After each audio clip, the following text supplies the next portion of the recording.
ప్రశ్న వేస్తున్నా. ఈ రాష్ట్ర ముఖ్యమంత్రి రేవంత్ రెడ్డి గారు కూడా నేను సూటి ప్రశ్న వేస్తున్నా. నా మీద కుట్రలు ఎప్పటి నుండి ప్రారంభమైనాయి?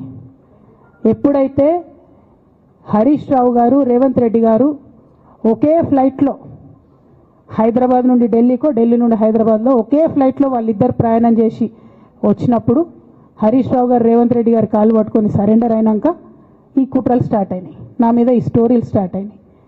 మా కుటుంబాన్ని విడగొట్టాలనేటటువంటి కుట్ర స్టార్ట్ అయింది. నేను ఛాలెంజ్ చేస్తా ఉన్నా, రేవంత్ రెడ్డి గారు మీరు చెప్పండి, ఆ ప్రయాణం జరిగిందా జరగలేదా? హరీష్ రావు గారు మీరు చెప్పండి, ఒకే ఫ్లైట్లో మీరు రేవంత్ రెడ్డి గారితో కలిసి వచ్చిండ్రా రాలేదా? ఆ తర్వాత నుండే నా మీద ఈ కుట్రలు జరుగుతున్నాయా లేదా? సరెండర్ అయింది మీరు.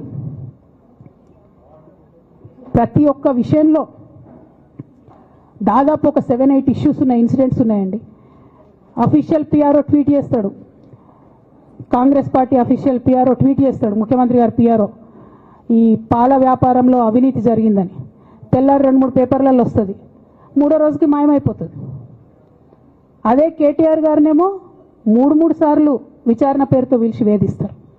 అంటే కేసీఆర్ కుటుంబం నికార్స్గా బరిగీసుకొని కాంగ్రెస్ పార్టీతో రేవంత్ రెడ్డితో కొట్లాడుతున్నాం కాబట్టి మా మీదనేమో కుట్రలు జరుగుతాయి, మా మీదనేమో కేసులు పెడతారు. మీ మాత్రం